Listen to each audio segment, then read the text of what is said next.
Здравствуй, Вилեն Գաբրելյանը։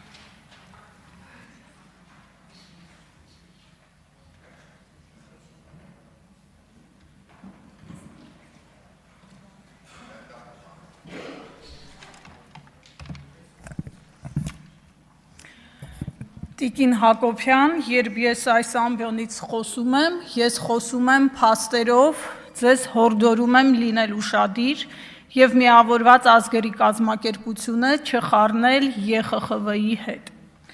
Միավորված ազգերի կազմակերպությունը հրապարակել է Հայաստանի կառավարությանը ՄԱԿ-ի 6 անկախ փորձագետների ուղղված փաստաթուղթը կապված Բագրատ arczepiskopos Գալստանյանի եւ Սրբազան շարժման հետ կապված մասնակիցների ձերբակալությունների եւ քրեական գործերի հետ։ Մայիսի 11-ին Հայաստանի կառավարությանը ուղղված այդ փաստաթղթում փորձագետները պարզաբանումներ են պահանջել այդ քրեական գործերով ձերբակալությունների, դրանց իրավաչափության եւ այլ հանգամանքների վերաբերյալ։ Նաև այդ փաստաթղթում նշվել է, որ հունիսի 12-ին տեղի ունեցած միջադեպերը ուղեկցվել են կամայական ձերբակալություններով եւ հունիսի 12-ի միջադեպի արդյունքում 83 ցուցարար եւ 8 լրագրող վնասվածք է ստացել։ Հաջորդը Տիկին Արփի Դավոյան, ես հիմա կթվարկեմ ձեր թիմակիցների անունները, որոնք չեն ծառայել զինված ուժերում։ Նիկոլ Փաշինյան, Էդուարդ Աղաջանյան, Հակոբ Սիմիդյան, Բաբ Կենթունյան, Արարատ Միրզոյան, Արսեն Թորոսյան, Արեն Մկրտչյան, Սարգիս Կանդանյան, Սերգեյ Բագրատյան, Շիրակ Թորոսյան եւ այս ցանկը ավարտուն Տիկին Դավոյան։ Հաջորդը պարոն Էդուարդ Աղաջանյան, երբ խոսեցիք հարուցված քրեական գործերից, որոնք այս ամբողջ նախընտրական ու բուն ընտրական գործընթացում են հարուցվել, ձեզ ուզում եմ հիշեցնել միջազգային հեղինակավոր դիտորդական կազմակերպությունների, այդ թվում ԵԱՀԿ-ԺՄԻԳ-ի եւ ԵԽԽՎ-ի դիտարկումները ընտրական process-ի վերաբերյալ, որտեղ հստակ մտահոգություն է արձանագրված Հայաստանում ընդդիմադիր գործիչների ձերբակալությունների քրեական հետապնդումների կենտրոնացման վերաբերյալ եւ որտեղ խոսք կա ընտրովի արդարադատության ընկալումների ձևավորման մասին։ Սա էլ մենք չենք ասում, ասում են անկախ միջազգային հեղինակավոր կառույցները։ Հիմա բուն ելույթս, որը վերաբերում է այսօր այս դահլիճում հնչած արդարացումներին, հարգելի իշխանականներ, դուք ջանք ու եռանդ չէիք խնայում ու իրար հետ չէիք տալիս արդարանալու, թե ԵԽԽՎ բանաձևը, որը սահմանում է, թե ով է քաղբանտարկյալը, ընդունվել է նախկին իշխանությունների կողմից։ Եվ արդյոք դա ձեր իշխանությանը ազատում է քաղաքական պատասխանատվությունից Հայաստանում տիրող ներկա խայտառակ վիճակի մասին, ամենևին ոչ, պարոն Հարությունյան։ Հարժանապատիվ հայրենակիցներ, ձեզ ուզում եմ մի խոստում հիշեցնել, 2018 թվական մայիսի 16 Նիկոլ Փաշինյանը նոր էր ստանձնել վարչապետի պաշտոնը, երբ խոստացավ, որ Հայաստանում քաղբանտարկյալների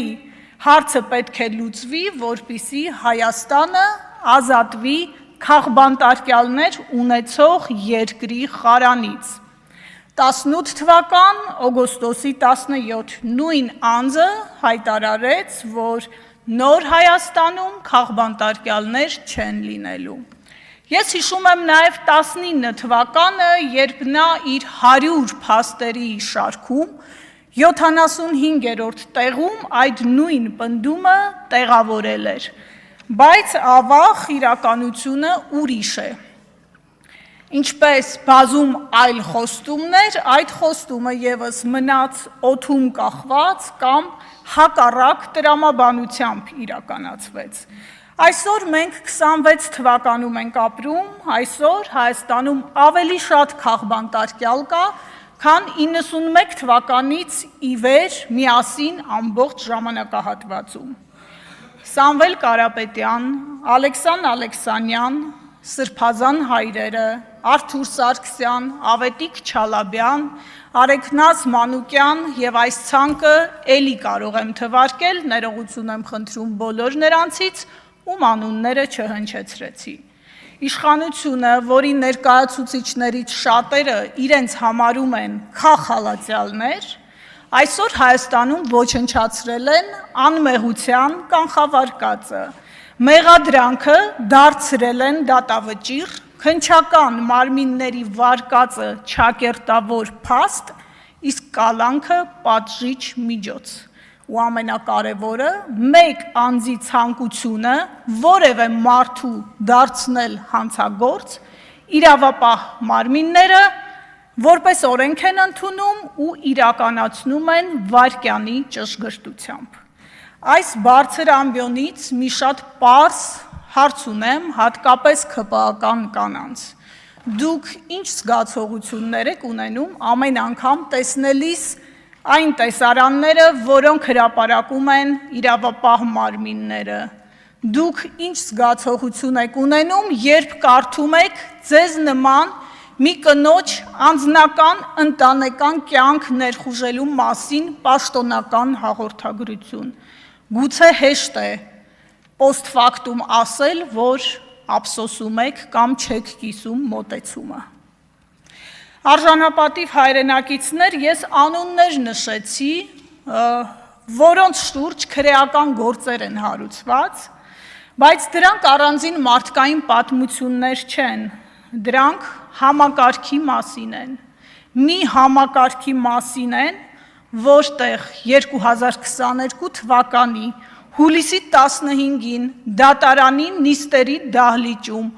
ուղիղ եթերում մարդ մահացավ։ Արմեն Գևորգյանը, սա ներողություն, Արմեն Գրիգորյանը, Արմեն Գևորգյանը, ոչ այո, ներողություն Գրիգորյանը, սա մի համակարգի մասին է, որտեղ 2019 թվականի հունվարի 26-ին Նուբարաշեն քրեակատարողական հիմնարկում լրագրող Մհեր Եղիազարյանը մահացավ, որովհետև նրա վիճակը կալանքի հետ անհամատեղելի էր։ Ինչ հետևեց այս դեպքերին եւ ով պատժվեց։ Ոչինչ եւ ոչ ոք։ Տարբեր մարդիկ են, տարբեր մեղադրանքներ, բայց կա մեկ ընդհանրություն։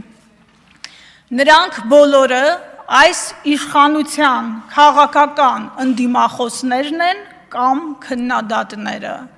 Վերջում, հարգելի ՔՊԱ-կաններ, մի բան լավ հիշեք, ցանկացած իշխանություն ժամանակավոր է, ձերը նույնպես։ Եվ մի վիճակագրական տվյալ ևս ձեզ համար, Տիկին Հակոբյան, երբ խոսում եք խոսքի ազատության մասին,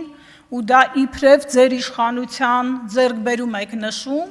հորդորում եմ ուսումնասիրել լրագրողներ առանց սահմանների միջազգային հեղինակավոր կազմակերպության զեկույցը։ Այնտեղ Հայաստանը 34-րդ տեղից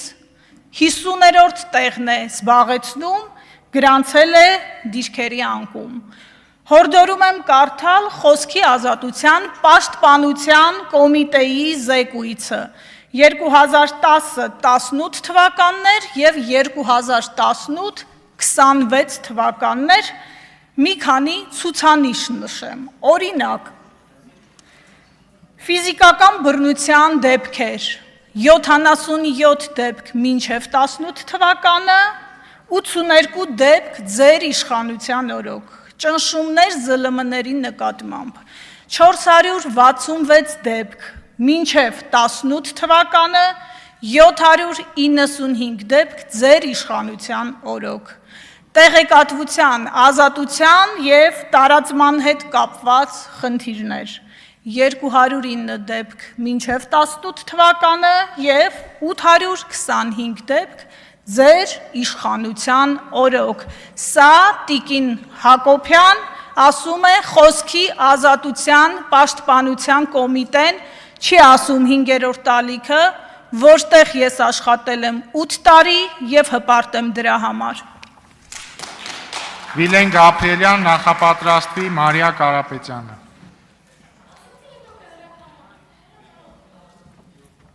Շնորհակալություն